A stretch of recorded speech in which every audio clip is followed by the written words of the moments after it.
Railway recruitment boards म्हणजे भारतीय रेल्वेमध्ये नवीन व्हॅकन्सी आलेली आहे. तर ती आहे असिस्टंट लोको पायलट म्हणजेच ALPची व्हॅकन्सी आहे. आणि आता ALPच्या CBT2 एक्झाम देखील होणार आहेत. त्या अगोदरच ही नवीन व्हॅकन्सी देखील आलेली आहे. तर अतिशय छान गोष्ट आहे, कारण की ग्रुप डीच्या याच्यामध्ये देखील जे ITI पास आहेत त्यांनी देखील फॉर्म भरलेले आहेत. तिथे देखील त्यांना चान्स आहे. टेक्निशियनमध्ये चान्स आहेत आणि ALPसाठी देखील ITI ज्यांचं झालेलं आहे त्यांच्यासाठी खूप मोठी संधी आहे. आणि यामध्ये फॉर्म भरत असताना तुम्ही कोणत्या चुका करू नयेत किंवा RRB कोणती चॉईस करावी, त्यासोबतच तुमची जी रिक्रुटमेंट प्रोसेस असणार आहे ती कशी असणार आहे, कशा पद्धतीने एक्झाम होते, निगेटिव्ह मार्किंग असते का, तुमचं एज्युकेशन क्वालिफिकेशन काय पाहिजे, तुमचं एज लिमिट काय असणार आहे, मराठी मीडियममध्ये इथे माध्यमामध्ये इथे एक्झाम तुम्ही देऊ शकता का, अशा संदर्भातल्या वेगवेगळ्या प्रश्नांची, तुमच्या अनेक प्रश्नांची उत्तरे या व्हिडिओमध्ये तुम्हाला मिळणार आहेत. तर व्हिडिओ स्किप न करता शेवटपर्यंत पहा. तर नमस्ते, मी आहे टेक्निशियन शुभांगी. आणि जर तुम्ही रेल्वे भरतीचा NTPCचा अभ्यास करताय, आता त्या एक्झाम देखील येतील, तर याच्यामध्ये तुम्हाला प्रिव्हियस इयर्स क्वेश्चनचा अतिशय उपयोग होतो. आणि तुमचा अभ्यास कितपत झालेला आहे हे पाहण्यासाठी देखील प्रिव्हियस इयर्स क्वेश्चन्स खूप महत्त्वाचे आहेत. तर मराठीमध्ये आपल्या महाराष्ट्रामध्ये अतिशय उत्तम दर्जाची ही 2 पुस्तके उपलब्ध आहेत. तर NTPCसाठी देखील विजयपथ पब्लिकेशनचं पुस्तक उपलब्ध आहे. त्यासोबतच ग्रुप डीची भरती जी आहे त्याच्यामध्ये देखील 120 प्रश्नपत्रिकांचा इथे संच आहे. आणि अगदी उत्तरासहित म्हणजे स्पष्टीकरणासहित इथे गणित बुद्धिमत्ता त्यांनी दिलेली आहे. तर विजयपथ पब्लिकेशनची ही दोन्ही पुस्तके आहेत ग्रुप डीसाठी आणि NTPCसाठी. तर तुम्ही ती घेणं गरजेचं आहे. तर चला तर पाहूया की ही ॲप्लिकेशन तुम्ही कधीपासून तुम्ही करू शकता. ऑनलाईन ॲप्लिकेशन सबमिशन करण्याची जी तारीख आहे ALPची असिस्टंट लोको पायलटची ती असणार आहे 12 एप्रिलपासून. इथे ॲप्लिकेशन तुम्ही ऑनलाईन सबमिशन करू शकता. ऑनलाईनच ॲप्लिकेशन असतं. आणि त्यानंतर इथे क्लोजिंग डेट असणार आहे 11 मेपर्यंत तुम्ही फॉर्म ॲप्लाय करू शकता. 12 एप्रिलपासून ते 11 मेपर्यंत तुम्ही फॉर्म ॲप्लाय करू शकता. त्यानंतर जर फी तुम्ही पेमेंट करताना जर काही अडचणी येत असतील तर त्याची लास्ट डेट असणार आहे 13 मेपर्यंत तुमची फी तिथे सबमिट झाली पाहिजे, तरच तुमचा ॲप्लिकेशन ग्राह्य धरण्यात येतं किंवा त्याचा विचार करण्यात येतो. त्यानंतर जर फॉर्म भरत असताना त्याच्यामध्ये जर तुमच्या काही चुका झाल्याच, या चुका होऊ नयेत म्हणूनच मी पुढे व्हिडिओमध्ये माहिती सांगणारच आहे, परंतु जर झाल्यास तर याच्यामध्ये मॉडिफिकेशन विंडो जी ओपन असते ॲप्लिकेशनमध्ये करेक्शन करण्यासाठी, तर तीच असणार आहे 14 मेपासून ते 23 मे 2025पर्यंत ही मॉडिफिकेशन विंडो ओपन असणार आहे. आणि पुढे याच्यामध्ये देखील कोणत्या याच्यामध्ये तुम्ही मॉडिफिकेशन करेक्शन करू शकता या संदर्भात देखील डिटेल्स पाहूया. यानंतर हे जे असिस्टंट लोको पायलट आहे ALP ही लेवल 2ची पोस्ट आहे. याच्यामध्ये इनिशियल पे 19,900 पर्यंत असतं आणि त्याच्यामध्ये A1 इथे मेडिकल स्टँडर्ड पाहिजे असतं. त्यासोबतच इथे एज असणार आहे 18 ते 30 एज लिमिट असणार आहे. आणि टोटल व्हॅकन्सीज आहे 9,970. आता एज लिमिट आणखी पुढे डिटेल्समध्ये पाहूया कॅटेगरी वाईज, परंतु इथे टोटल व्हॅकन्सीज आहेत 9,970. अगोदर 9,900 दिलेल्या होत्या, इथे पुन्हा 70 व्हॅकन्सीज इथे 70 जागांची वाढ करण्यात आलेली आहे. आणि यामध्ये ऑनलाईन ॲप्लिकेशन जेव्हा तुम्ही करता तेव्हा खरं तर याची खबरदारी तुम्ही घेणं गरजेचं आहे की एकाच RRBमध्ये तुम्ही ॲप्लिकेशन करा किंवा एका RRBमध्ये तुम्ही जर एकापेक्षा जास्त फॉर्म ॲप्लाय केले तर मात्र तुमचा फॉर्म रिजेक्ट होतो. किंवा एकापेक्षा जास्त RRBसाठी तुम्ही जर फॉर्म ॲप्लाय केले तरी देखील फॉर्म रिजेक्ट होतो. त्याच्यामुळे ही खबरदारी घेणं किंवा ही काळजी घेणं गरजेचं आहे. यानंतर फॉर्म फिलअप करत असताना महत्त्वाचं तुम्ही ज्या देखील 12 डिटेल्स इथे तुम्ही देणार आहात क्रिएट अँड अकाउंट करताना, जर तुम्ही अगोदर अकाउंट क्रिएट केलेलं आहे RRBमध्ये, जर तुम्ही मागे तुम्ही फॉर्म भरलेला आहे तर मात्र इथे तुम्ही अकाउंट म्हणजे पुन्हा इथे अकाउंट क्रिएट करण्याची गरज पडत नाही. परंतु जर तुम्ही फ्रेशर्स आहात, आत्ता तुम्ही फर्स्ट टाईम तुम्ही RRBसाठी फॉर्म भरताय, तर मात्र अकाउंट क्रिएट करावं लागतं आणि इथे तुम्हाला mobile number, email I D, जो देखील तुमचा व्हॅलिड ईमेल आय डी आहे, जिथे तुम्हाला पूर्ण प्रोसिजरमध्ये या एक्झामच्या किंवा या सगळ्या रिक्रुटमेंटच्या प्रोसिजरमध्ये कॉन्टॅक्ट करता येईल कॅन्डिडेट्ससोबत, असा ईमेल आय डी, तुमचा व्हॅलिड ईमेल आय डी असणं गरजेचं आहे. त्यासोबतच मोबाईल नंबर देखील व्हॅलिड असणं गरजेचं आहे. तरच तुम्हाला SMS थ्रू इथे डिटेल्स किंवा जी देखील तुमची एक्झाम संबंधीची माहिती आहे ती किंवा रिसीट, हॉल तिकीट हे याची माहिती तुम्हाला देण्यात येते. त्यानंतर applicant name, father name, mother name, हे सर्व तुम्ही जे भरणार आहात डिटेल्स, नॅशनॅलिटी आहे, जेंडर आहे किंवा डेट ऑफ बर्थ आहे, हे सगळे डिटेल्स तुम्ही एकदम व्यवस्थित काहीही चुका न करता तिथे फिलअप करणं गरजेचं आहे. याच्यामध्ये पुन्हा करेक्शन करता येत नाही मॉडिफिकेशन विंडोच्या वेळी देखील.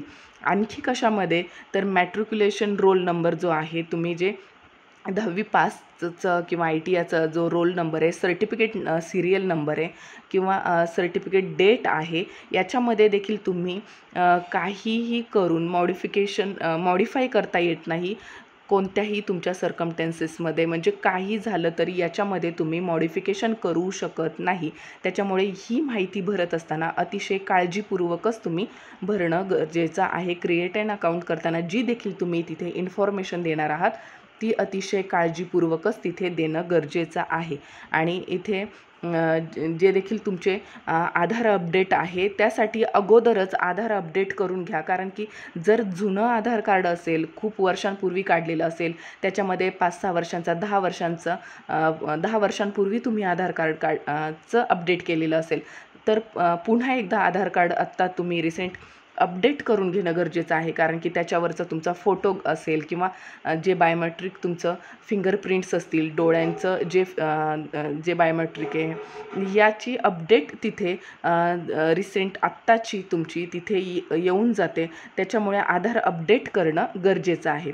आता यानंतर महत्त्वाचं म्हणजे क्रिएट अँड अकाउंटमध्ये पुन्हा तुम्ही काहीही करून मॉडिफिकेशन करू शकत नाही. त्याच्यामुळे आत्ता फॉर्म भरत असताना तुम्ही ती खबरदारी घेणं गरजेचं आहे. त्यानंतर जी तुम्ही RRB चॉईस करणार आहात, म्हणजे RRB मुंबईमधून जर तुम्ही फॉर्म भरताय आणि नंतर जर तुम्हाला वाटलं की नाही आता आम्हाला जे SCR आहे तिथे जास्त वॅकन्सी आहे तिथे फॉर्म भरायचा आहे, तर याच्यामध्ये तुम्हाला पुन्हा मॉडिफिकेशन करता येणार नाही, करेक्शन करता येणार नाही.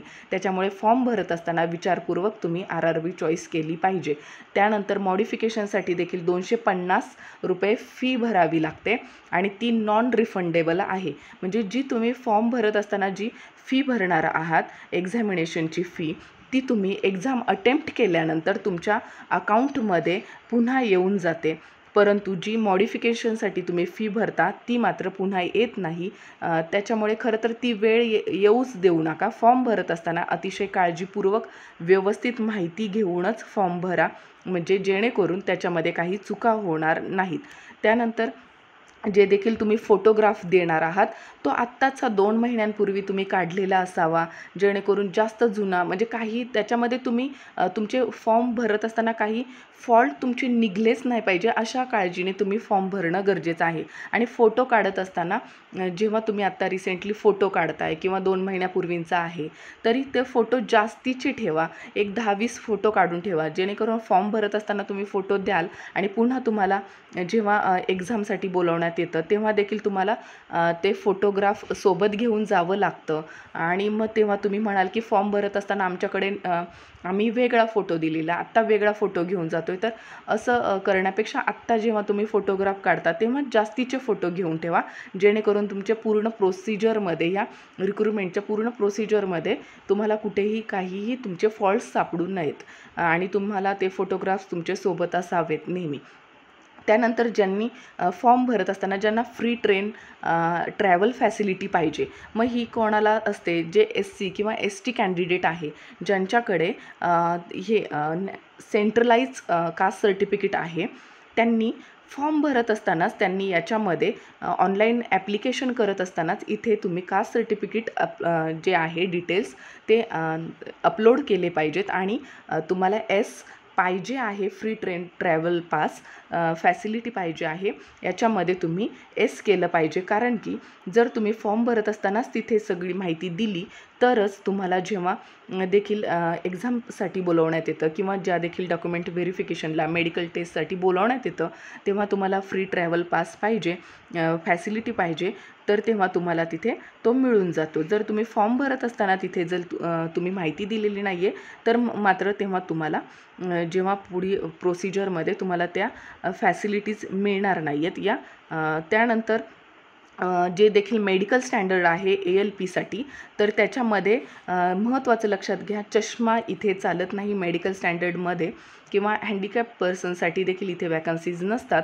आणि इथे जे physically fit in all respects, म्हणजे तेच की जे देखील हँडिकॅप पर्सन आहेत त्यांच्यासाठी इथे वॅकन्सीज नसतात. त्यासोबतच डिस्टंट व्हिजन आहे 6x6चं आहे आणि विदाऊट ग्लासेस आहे आणि फॉगिंग टेस्ट देखील आहे. त्यानंतर नियर विजन आहे 0.6 आहे, विदाऊट ग्लासेस आहे आणि must pass test for colour vision, binocular vision, field of vision, night vision, mesopic vision. आता ह्या सगळ्या ज्या विजन टेस्ट आहेत याची डिटेल्स माहिती आपल्या चॅनलवर उपलब्ध आहे मेडिकल संदर्भातच्या, ती देखील तुम्ही पाहू शकता. त्यानंतर जे देखील पुढे आहे एज लिमिट. आता एज कोणकोणते कॅन्डिडेट म्हणजे कोणत्या वयापर्यंत तुम्ही इथे फॉर्म अप्लाय करू शकता, तर इथे 18 ते 30 हे जे देखील अनरिझर्व्ड कॅटेगरी आहे किंवा EWS कॅटेगरी आहे, इकॉनॉमिकली विकर सेक्शन, तर याच्यामध्ये 18 ते 30 एजपर्यंत तुम्ही अप्लाय करू शकता. जे देखील कोविडमुळे जे देखील एज रिलॅक्सेशन दिलेलं होतं मागच्या वर्षीच्या आपल्या वॅकन्सीजमध्ये 3 वर्षाचं, ते इथे देण्यात आलेलं नाही आहे. फक्त आत्ता 18 ते 30 जास्त 30 वयापर्यंत तुम्ही इथे अप्लाय करू शकता. आता SC किंवा ST कॅन्डिडेट असतील तर त्यांना 5 वर्षाचं एज रिलॅक्सेशन आहे, म्हणजे 5 वर्ष आणखी त्याच्यामध्ये 35 वयापर्यंत ते इथे अप्लाय करू शकतात. OBC नॉन क्रिमिलियर असेल तर ते आणखी 3 वर्ष इथे त्यांना एजमध्ये रिलॅक्सेशन आहे किंवा सूट आहे. त्यानंतर एक सर्व्हिसमॅन आहे किंवा बाकी जे देखील रेल्वे सर्वंट आहेत, ग्रुप C मध्ये करतायत किंवा ग्रुप D मध्ये करतायत, त्यांच्यासाठी देखील एज रिलॅक्सेशन आहे. त्यानंतर पुढे महत्त्वाचं असणार आहे ते म्हणजे जे देखील फॉर्म फी आहे तर ती किती आहे. जे देखील अनरिझर्व्ड कॅटेगरीमध्ये आहेत तर त्यांच्यासाठी 500 रुपये फॉर्म फी आहे आणि त्याच्यामध्ये 400 रुपये तुम्हाला रिफंड मिळतात आणि ते देखील म्हणजे एक्झाम अटेम्प्ट केल्यानंतर. त्यानंतर SC ST कॅन्डिडेट आहेत, एक सर्व्हिसमॅन आहे, फिमेल आहे, ट्रान्सजेंडर आहे किंवा मायनॉरिटीज आहे, economical backward classes EBC OBC आणि OBC EWS कॅन्डिडेटनी याच्यामध्ये गफलत करू नये की EBC त्यांच्यासाठीच आहे का, तर EBC हे फक्त जे देखील फीमध्ये सूट पाहिजे आहे त्यांच्यासाठी EBC असतं. याच्या संदर्भात देखील डिटेल्स व्हिडिओ आपल्या चॅनलवर उपलब्ध आहे, तो पाहू शकता. तर 250 रुपये इथे फी असणार आहे आणि ही देखील रिफंडेबल असणार आहे. जी देखील CBT फर्स्ट स्टेजची तुमची होती त्याच्यानंतर तुम्हाला तुमच्या अकाउंटमध्ये फी जमा होऊन जाते आणि फी जमा होण्यासाठी तुम्ही खबरदारी घेणं गरजेचं आहे. फॉर्म भरत असताना तुम्ही तिथे तुमची जी देखील माहिती आहे, जी तुमच्या अकाउंटची माहिती आहे, म्हणजे नेम ऑफ बँकेचं नाव आहे किंवा अकाउंट होल्डरचं नाव आहे, अकाउंट नंबर आहे, IFSC कोड आहे, तो एकदम व्यवस्थितच देणं गरजेचं आहे. जर तुम्ही कोणत्या कॅफेमध्ये म्हणजे जे देखील हे सेंटर असतात, कॉम्प्युटर सेंटर असतात, तिथे जाऊन जर तुम्ही फॉर्म भरताय तर तो कॉम्प्युटर सेंटरचा मालक आहे त्याच्या नावाने जर म्हणजे त्यांनी जर तुमचं ऑनलाईन फी सबमिट केली आणि त्यांच्या नावाने ते अकाउंट नंबर असणारे किंवा अकाउंट नेम असणारे, तर एकाच व्यक्तीच्या नावाने खूप लोकांची कॅन्डिडेट्सची फी रिफंड होत नाही. त्याच्यामुळे शक्यतो काय गरजेचंच आहे, ज्या कॅन्डिडेट फॉर्म भरत आहेत त्याच कॅन्डिडेटच्या नावाने ऑनलाईन फी सबमिशन झाली पाहिजे, जेणेकरून तुम्हाला रिफंड जेव्हा फी होते, जेव्हा तुम्ही एक्झाम अटेम्प्ट करता त्याच्यानंतर रिफंड मिळणार आहे तुमच्या अकाउंटमध्ये, तेव्हा ती तुम्हाला सहजासहजी मिळून जाते. त्याच्यामुळे ह्या गोष्टींची देखील खबरदारी घेणं गरजेचं आहे.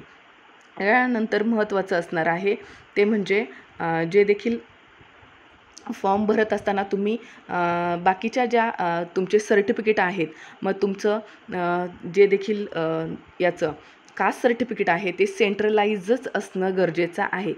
त्याच्यामध्ये गफलत करू नका. जे देखील OBC कास्ट सर्टिफिकेट आहे, SC ST कास्ट सर्टिफिकेट आहे, ते सेंट्रल कास्ट सर्टिफिकेटच असणं गरजेचं आहे, त्यांच्या धर्तीवरच असणं गरजेचं आहे. आणि त्याच्यानंतर तुमची जी रिक्रुटमेंट प्रोसेस असणार आहे तर ती कशा पद्धतीची असणार आहे, तर इथे तुमची फर्स्ट स्टेजमध्ये CBT 1 होणार आहे, कॉम्प्युटर बेस्ड टेस्ट होते. त्यानंतर सेकंड स्टेजमध्ये जेव्हा कॉम्प्युटर बेस्ड टेस्ट होते ती तुम्ही पास करता, त्यानंतर कॉम्प्युटर बेस्ड टेस्ट सेकंड स्टेजमध्ये होते. आणि ही जी फर्स्ट स्टेजमध्ये जी कॉम्प्युटर बेस्ड टेस्ट झाली ती 15 म्हणजे याच्या 15 जी व्हॅकन्सीज आहे टोटल त्याच्या 15 गुणा लोकांना कॅन्डिडेट्सला तिथे CBT 2ला बोलवण्यात येतं. त्यानंतर CBT 2 जी टेस्ट आहे ती देखील 2 पार्टमध्ये होते, पार्ट A आणि पार्ट B. यानंतर जी CBAT म्हणजे कॉम्प्युटर बेस्ड ॲप्टिट्यूड टेस्ट आहे ती म्हणजे सायको टेस्ट आहे. त्यानंतर डॉक्युमेंट व्हेरिफिकेशन आहे आणि मेडिकल एक्झामिनेशन आहे. अशा ह्या 5 स्टेजमध्ये तुमची रिक्रुटमेंट प्रोसेस असणार आहे. यानंतर फर्स्ट स्टेजमध्ये जी CBT 1 आहे त्याच्यासाठी जी काय जे पॅटर्न आहे किंवा सिलेबस आहे तर 60 मिनिटांची इथे तुमचं एक्झाम असणार आहे. यामध्ये 75 क्वेश्चन्स असणार आहेत. 75 मार्कांना एक क्वेश्चन 1 मार्कांना असणार आहे. 1/3 निगेटिव्ह मार्किंग आहे. प्रत्येक चुकीच्या प्रश्नांना 1/3 असं निगेटिव्ह मार्किंग आहे. त्यानंतर जे मल्टिपल शिफ्ट्स असणार आहेत त्यानुसार नॉर्मलायझेशन होणार आहे तुमच्या मार्कांची. आणि यानंतर CBT 1साठी जो देखील सिलॅबस सिलॅबस आहे ते आहे मॅथमॅटिक्स आहे, मेंटल ॲबिलिटी आहे, जनरल सायन्स आहे, जनरल अवेअरनेस आहे. त्यानंतर सेकंड स्टेजमध्ये CBT 1 तुम्ही क्वालिफाय झाल्यानंतर जेव्हा CBT 2 होते तर CBT 1च्या बेसिसवर नक्कीच म्हणजे ते मार्क्स फक्त क्वालिफाईंग नेचरचे असतात. त्याच्यामध्ये फक्त तुम्हाला CBT 2ला जाण्यासाठी त्याचे मार्क्स तुमचे याच्यामध्ये पकडले जात नाहीत. जे देखील तुमचं मेरिट लागतं त्याच्यामध्ये फक्त ते CBT 2साठी तुम्हाला बोलवण्यासाठी ते CBT 1 असते. त्यानंतर CBT 2 आहे ती देखील 2 पार्टमध्ये होते, पार्ट A आणि पार्ट B होते. तर याच्यामध्ये 2 तास 30 मिनिटांची वेळ असते. टोटल क्वेश्चन असतात 175. पार्ट Aमध्ये 90 मिनिटांचा पेपर असतो आणि 100 क्वेश्चन्स असतात. पार्ट B 60 मिनिटांचा असतो आणि 75 क्वेश्चन असतात. आता पार्ट B हा क्वालिफाईंग नेचर आहे, त्याचे मार्क्स पकडले जात नाहीत. पार्ट B हा पुढे तुम्हाला सांगते सिलॅबस पार्ट Aचा असणार आहे. मॅथमॅटिक्स आहे, जनरल इंटेलिजन्स अँड रिझनिंग आहे, बेसिक सायन्स अँड इंजिनिअरिंग आहे. म्हणजे जे तुम्ही ITI इंजिनिअरिंग केलेलं आहे त्याच्यातला तो सिलॅबस असणार आहे. आणि पार्ट B हा क्वालिफाईंग नेचर असणार आहे. आणि याच्यामध्ये जो तुम्ही वेगवेगळे ट्रेड्स घेतलेले आहेत त्याच्यानुसार पार्ट Bसाठी तुम्ही तिथे जे देखील तुमचं सब्जेक्ट असणार आहे ते चॉईस करू शकता. म्हणजे जर तुम्ही इलेक्ट्रिकल इंजिनिअरिंग केलेलं आहे तर तुम्ही चॉईस करू शकता पार्ट Bमध्ये कोणकोणते सब्जेक्ट घ्यायचे आहेत. इलेक्ट्रिशियन घ्यायचं आहे, इन्स्ट्रुमेंट मॅकॅनिक घ्यायचं आहे. म्हणजे इथे पार्ट Bमध्ये तुम्हाला ट्रेड चॉईस करण्यासाठी संधी दिलेली आहे. किंवा इलेक्ट्रॉनिक्स इंजिनिअरिंग केलेलं आहे तर तुम्ही इलेक्ट्रॉनिक्स मॅकॅनिक किंवा मॅकॅनिक रेडिओ अँड TV अशा पद्धतीने ट्रेड्स घेऊ शकता. अशा पद्धतीने वेगवेगळे 4 इथे तुम्हाला ऑटोमोबाईल इंजिनिअरिंग आहे, मेकॅनिकल इंजिनिअरिंग आहे. अशा पद्धतीने तुम्ही पार्ट Bसाठी इथे चॉईस करणार आहात. CBT 2साठी आहे. त्यानंतर जी सायको टेस्ट होते त्यानंतर CBAT म्हणजे जेव्हा तुम्ही जे देखील स्टेज 2ची CBT 2 होते त्याच्यामध्ये तुमचं मेरिट लागतं आणि त्यामध्ये तुम्ही सिलेक्ट झाल्यानंतर तुम्हाला बोलवण्यात येतं ते म्हणजे सायको टेस्टसाठी. आणि सायको टेस्ट नंतर तुमचं डॉक्युमेंट व्हेरिफिकेशन होतं आणि त्यानंतर तुम्हाला मेडिकल टेस्टसाठी पाठवण्यात येतं. मेडिकलमध्ये सांगितलंच आहे कोणतं मेडिकल स्टँडर्ड असणार आहे. त्यानंतर कशा पद्धतीने अप्लाय करू शकता तर RRBच्या वेबसाईट ऑफिशियल वेबसाईटवर जाऊन तुम्ही इथे ऑनलाईन ॲप्लिकेशन करणार आहात आणि एकच RRB तुम्ही चॉईस करा. वेगवेगळ्या एकापेक्षा जास्त RRBजलाच तुम्ही चॉईस केलं किंवा जास्त फॉर्म भरले तर तुमचा फॉर्म नक्कीच रिजेक्ट होतो याची खबरदारी तुम्ही घेणं गरजेचं आहे. फोटो याच्यामध्ये साईज दिलेली आहे, किती इमेजची तुमची फोटो असली पाहिजे, फोटोग्राफ कशा पद्धतीचा असला पाहिजे, सगळे कंडिशन्स या फॉर्म ॲप्लिकेशनमध्ये दिलेले आहेत. सिग्नेचर तुमचे ब्लॉक किंवा कॅपिटल लेटर्स जे असे वेगवेगळे असे लिहितो आपण अल्फाबेट्स, तसे न लिहिता तुमचे रनिंग लेटर्समध्ये तुमची साईन असली पाहिजे, सिग्नेचर असली पाहिजे आणि त्याचं डायमेन्शन देखील इथे देण्यात आलेलं आहे. त्यानंतर जे देखील मॉडिफिकेशन ऑफ ॲप्लिकेशन आहे त्याची देखील डेट इथे दिलेली आहे, पण त्याची वेळ येऊच नये अशा पद्धतीने तुम्ही व्यवस्थित फॉर्म भरणं गरजेचं आहे. आणि जर माहिती चुकीची असेल किंवा तर फॉर्म रिजेक्ट देखील होतो. आणि कोणत्या कंडिशनमध्ये होतं तर तुम्ही एकापेक्षा जास्त RRBजला किंवा एकापेक्षा जास्त फॉर्म एका RRBमध्ये जर भरले किंवा फोटोग्राफ व्यवस्थित नाही आहे, साईन तुमची नाही आहे व्यवस्थित, किंवा ज्या डायमेन्शनमध्ये ज्या साईजमध्ये तुम्हाला मागितलं आहे दिलेलं नाही आहे, तर तुमचा जे देखील फॉर्म ॲप्लिकेशन आहे ते रिजेक्ट होतं. यानंतर महत्त्वाचं असणार आहे तुमचे एज्युकेशन क्वालिफिकेशन काय असायला पाहिजे, जेणेकरून तुम्ही असिस्टंट लोको पायलटसाठी फॉर्म ॲप्लाय करू शकता. तर असिस्टंट लोको पायलट ही सेकंड म्हणजे लेवल 2ची पोस्ट आहे आणि A1 कॅटेगरी इथे पाहिजे. आणि याच्यामध्ये डिसेबिलिटी इथे म्हणजे त्यांच्यासाठी हे खरं तर ही पोस्ट नाहीच आहे. त्यानंतर एज्युकेशन क्वालिफिकेशन पाहिजे तुमचं मॅट्रिक्युलेशन SSLC प्लस ITI म्हणजे 10वी प्लस ITI पाहिजे तुमचं. आणि NCVT चालेल, SCVT चालेल. त्यानंतर इथे ट्रेड्स ऑफ फिटर आहे, इलेक्ट्रिशियन आहे, इन्स्ट्रुमेंट मेकॅनिक आहे, मिल राईट आहे, मेंटेनन्स मेकॅनिक आहे, mechanic radio and TV, electronics mechanic आहे, मेकॅनिक मोटर व्हेकल आहे, wireman, tractor mechanic, armature, coil winder, mechanic diesel, heat engine, turner. त्यानंतर मेकॅनिक्स आहे, refrigeration आहे अँड एअर कंडिशनिंग मेकॅनिक. अशा पद्धतीने जर ITIमध्ये हे ट्रेड्स असतील तर तुम्ही फॉर्म ॲप्लाय करू शकता. त्यानंतर जर तुम्ही अप्रेंटिसशिप जरी केलेली असेल तरी देखील तुम्ही फॉर्म ॲप्लाय करू शकता. त्यानंतर जर तुम्ही 10वी मॅट्रिक्युलेशन झालेलं आहे, त्यानंतर 3 वर्षाचा डिप्लोमा केलेला आहे मेकॅनिकलमध्ये, इलेक्ट्रिकलमध्ये किंवा इलेक्ट्रॉनिक्स, ऑटोमोबाईल इंजिनिअरिंगमध्ये, तरी फॉर्म ॲप्लाय करू शकता.